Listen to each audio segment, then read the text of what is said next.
Good morning, good afternoon, good evening all friends. আমি Chandan Das India থেকে বলছি। আমি আপনাদের সকলের প্রিয় চন্দন দাস। আপনারা প্রত্যেকেই জানেন, গত সপ্তমী দিন আমার বাবা গত হয়েছেন। তার কাজ ভগবানের আশীর্বাদে এবং আমার বাবার আশীর্বাদে আমি পরিপূর্ণ করেছি। সকলেই কনফিউজড, কি কারণে? না, ভিক্টরি উইথ অ্যাস কি, বা ভিক্টরি উইথ অ্যাসে আমরা কি করে যাব। তো সেই সম্বন্ধে আমি আপনাদেরকে বলছি। ভিক্টরি উইথ অ্যাস নতুন বিজনেস লঞ্চ নয়, ভালো করে শুনে রাখুন। ভিক্টরি উইথ অ্যাস আমাদের নতুন বিজনেস লঞ্চ নয়। এটা একটা টানেল, যেটা পুরনো গাড়ি থেকে আমাদেরকে নতুন গাড়িতে নিয়ে যাবে। এটা মিস্টার অ্যাস আমাদের ফ্রিতে দিচ্ছে। আমাদের মধ্যে যারা সিলেক্টেড হবে, বা মিস্টার অ্যাস বা তার দলের মাধ্যমে যারা সিলেক্টেড হবে, তারা প্রাইম পজিশন পাবে, এবং তাদের কেওয়াইসি সম্পূর্ণর পর তাদের লিঙ্ক তৈরি হবে। আর যারা সিলেক্টেড হলাম না, তাদের চিন্তা করার কোনো কারণ নেই, কারণ তারাও প্রাইম পজিশন হোল্ডারদের লিঙ্কের মাধ্যমে ফ্রিতে ওই ভিক্টরি উইথ অ্যাসে যেতে পারবে। ভিক্টরি উইথ অ্যাস আমাদের ডেস্টিনেশন নয়, ভালো করে শুনে রাখুন। ভিক্টরি উইথ অ্যাস আমাদের ডেস্টিনেশন নয়, এটা একটা প্রশিক্ষণ পর্ব। এখানে আমাদের নিজেদের বিজনেস চালানোর জন্য প্রশিক্ষণ দেওয়া হবে, যার মাধ্যমে আমরা ভালো উদ্যোগপতি হতে পারবো এবং ভবিষ্যতে আমরা সাকসেস পাবো।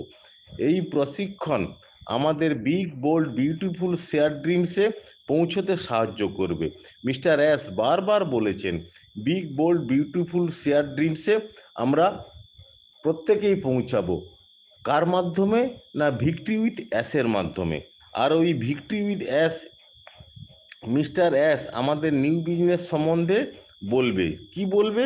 না, ওই ভিক্টরি উইথ অ্যাসেই মিস্টার অ্যাস কিন্তু আমাদের নিউ বিজনেসটা কি হবে, নিউ বিজনেসটা নাম কি হবে, সেই সম্বন্ধে আমাদের বলবে। তারপর কিন্তু আমরা ওই নিউ বিজনেসে যাব। ভালো করে শুনে রাখুন, ওই এসে নিউ বিজনেস সম্বন্ধে মিস্টার অ্যাস কিছুই কিন্তু বলবে না। যা বলবে ওই ভিক্টরি উইথ অ্যাসেই কিন্তু মিস্টার অ্যাস বলবে। ভালো করে শুনে রাখুন, ভিক্টরি ফর অ্যাস নয়, তার মানে হচ্ছে অ্যাসের জন্য আমরা বিজয়ী হব না। ভিক্টরি অফ অ্যাস নয়, অ্যাসের হয়েও কিন্তু আমরা বিজয়ী হব না। ভিক্টরি উইথ আস, তার মানে হচ্ছে মিস্টার অ্যাসের সাথে আমরা প্রত্যেকে জয়ী বা বিজয়ী হব। আমরা সকলে জয়ী হব। আমাদের নিউ বিজনেসে মিস্টার অ্যাসের সাথে আমাদেরকে থাকতে হবে, এবং তার জন্য ওই ভিক্টরি উইথ অ্যাসে প্রত্যেককে যেতে হবে, প্রশিক্ষণ নিতে হবে। প্রশিক্ষণ নিয়েই কিন্তু যে যে প্রশিক্ষণ ওখান থেকে আমরা পাবো, বা নিউ বিজনেস সম্বন্ধে মিস্টার এস যা বলবে সেটাকে আমরা ইমপ্লিমেন্ট করব, করেই কিন্তু আমরা বিজয়ী হব। এখানে প্যাসিভ ইনকাম হবে, কিন্তু প্যাসিভ ইনকাম তার মানে এই নয় যে আমরা কিছু না করে এখান থেকে ইনকাম পাবো, তা নয়। আমাদেরকে ওই ভিক্টরি উইথ অ্যাসে মিস্টার অ্যাস এবং তার টেক টিম, নতুন টেক টিম যা যা শিখাবে সেটা কিন্তু আমাদের ইমপ্লিমেন্ট করতে হবে। ইমপ্লিমেন্ট করেই কিন্তু আমরা প্রত্যেকে বিজয়ী হব। So thank you.